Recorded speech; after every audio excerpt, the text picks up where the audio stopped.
I've done many different kinds of performances, some that were non-rhythmic driven, that were just completely abstract, sort of music concrete style modular patches, and this one is dealing more on rhythmic structures. So I based, in conjunction with the Modcane Touch sequencer, I have that clocking to the Circadian Rhythms from Tip Top. And this is also molted into a rotating clock divider that goes into a Tip Top 808 kick drum. And then as you can see here, I have 2 extra mults, because what I like to do is I have an extra pair of patch cables that I usually have on the table here, and then I just will mult out clock divisions from this sequencer. And during the performance, I'm always kind of switching stuff around here and triggering various other percussion modules. And I'm triggering 6 voices out to the Nord Drum 2 by Clavia, which is a modeling percussion synthesizer. Sonically, this complements the modular Eurorack sound very well. They blend together very nicely. I was using a Triggerman by Delptronics before this, before I was using Circadian Rhythm, and now that I'm using Circadian Rhythm, I'm able to do much more live in a performance aspect. I love what Gur and Tip Top has done with this. You've got your fill functions, and I'm externally clocking it from the Steady State Fate Ultra Random, as you see here. And there's some really neat things. I worked with Gur and Chris and my friend Joseph. We all kind of collaborated on some ideas to how to make the Circadian Rhythms a much more, I would say, spontaneously fun performance trigger gate sequencer here. And he came up with this sort of Devine mode D. So if you select this, if you go into your global and you select D, it turns on this special mode or it's a new mode, the latest firmware mode, that allows you to access certain cool functions that kind of add a little bit more of like a dice throwing randomization to your sequences. There's the new random sort of walk function. Let me set up an example here. So you can see now that it's actually not following on a linear path. It's either stepping forward or walking back in the sequence, but it's always a coin toss which direction it'll go in. Because I was trying to find a way to sort of, once you've filled up the Circadian Rhythms with all these sequences, what's another way, how much more expressivity can I get? What are some extra things that I can do to get more mileage out of all the data that I have stored in here? So this is one thing. We also added a fill function. If I press this the second time, it takes me to a secondary page where I'm able to, if I mute this out, I'll just use this on the kick drum.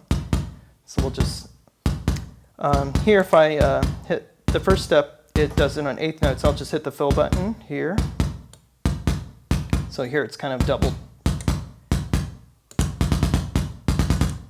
Now up to like 64 notes. You can get it up to doing triplets. But what's cool about it is Chris added these gestures where it's sort of skipping. It sort of misses some of the notes.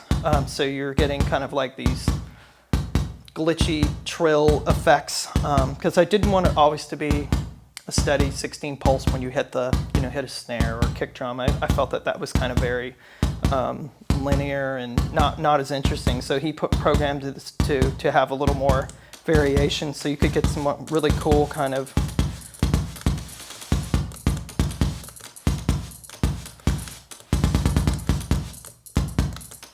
so you can kind of play with stuff. Switch to the different divisions for the fill effect. And another cool thing that I wanted to have in is a basically mute to solo. So I have all these triggers going at once. Now if I hold down this function, pressing it once and holding it only solos out that kick drum. Everything else gets muted. I could turn back everything on again, actually, if I push down again. Which is kind of a neat feature that I wanted to have, to be able to kind of kill the activity in a patch fairly quickly, but have it happen on time. So that was kind of another neat feature. And then the reset input here, usually when you're working with a sequencer, it's always resetting to 1. In this case, I told Chris it'd be cool to have it reset to anywhere in the steps within a preset or anywhere within a groove. So if I turn looping on and the loop preset on, now it's going through all my presets, but I'm going to just set a reset. And we'll just like it'll regenerate and start kind of cutting in. You never know if it'll cut like, you know, on the 5th pulse in, or so you get these really interesting sort of so you can regenerative, constantly evolve the rhythms. Exactly. So you can sort of regenerate these rhythms that aren't always happening on 8 steps. You might get 5/4, 7/4. It just whenever when I'm using the rotating clock divider, I also have CV going into the rotate and reset function from here for my quad LFO. I'll have a cable plugging in where I'm plug into that. That'll feed back into the circadian rhythm. So you get these sort of endless variations of different rhythms, which is really, really fun live. So it's you're taking basically all the data that you stored in here and just sort of regenerating new content with it. And that's basically what I was trying to aim for. And now there's a new firmware update. Now we're going to be able to store all your patterns and then off a USB thumb drive and back them up and then load an entirely different set on. So that's going to open up a lot of possibilities for me. So I can have my studio patterns that I work on from patches at home, and then when I want to do my live show, I can just dump all the live show patterns on and then keep refining them and improving them. So but this process, I tell people all the time, it's an ongoing. It's nothing where it's like it stays one way, and it's an ever ongoing thing that you're constantly improving and changing out modules and incorporating newer technologies and newer techniques to kind of come up with new things.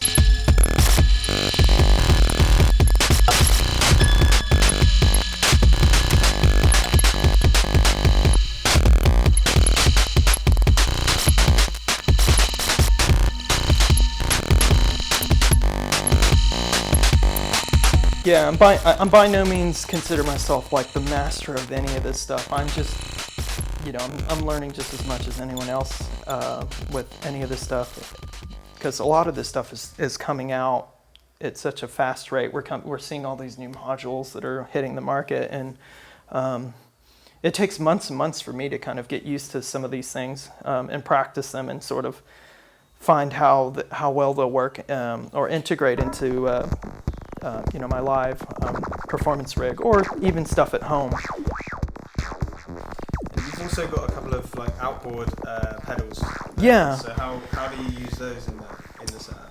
This most of this I have the IntelliGel Mutagen, the older 6-channel mixer, which I like because usually what I do is I have another pedal. I usually use a pitch, and sometimes I have a Strymon Blue Sky, and I'll sometimes flip between these outputs between the pedals, and then I just flip the switches to go to a different pedal when I want to have one channel go to one effect.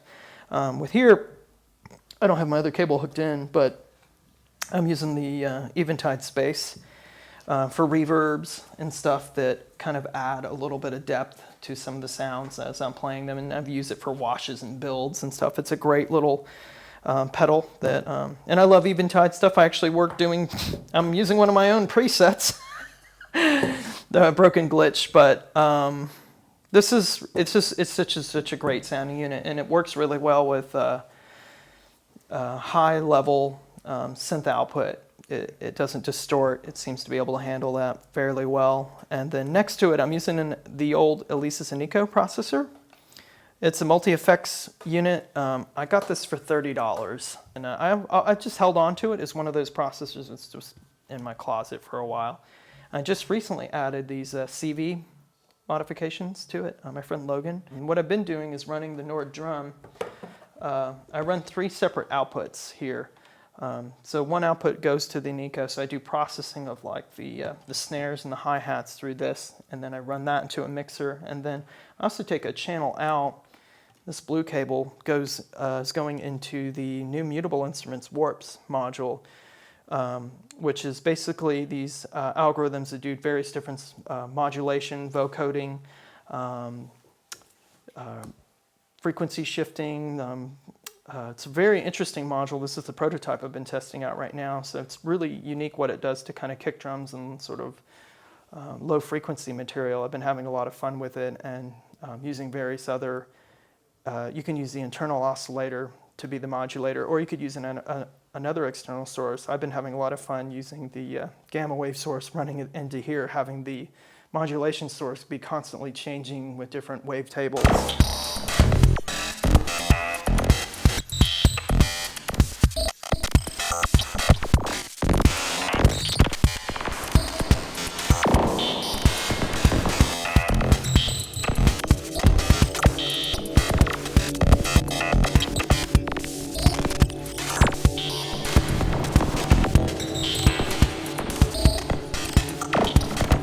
So, how many channels of audio do you have coming out?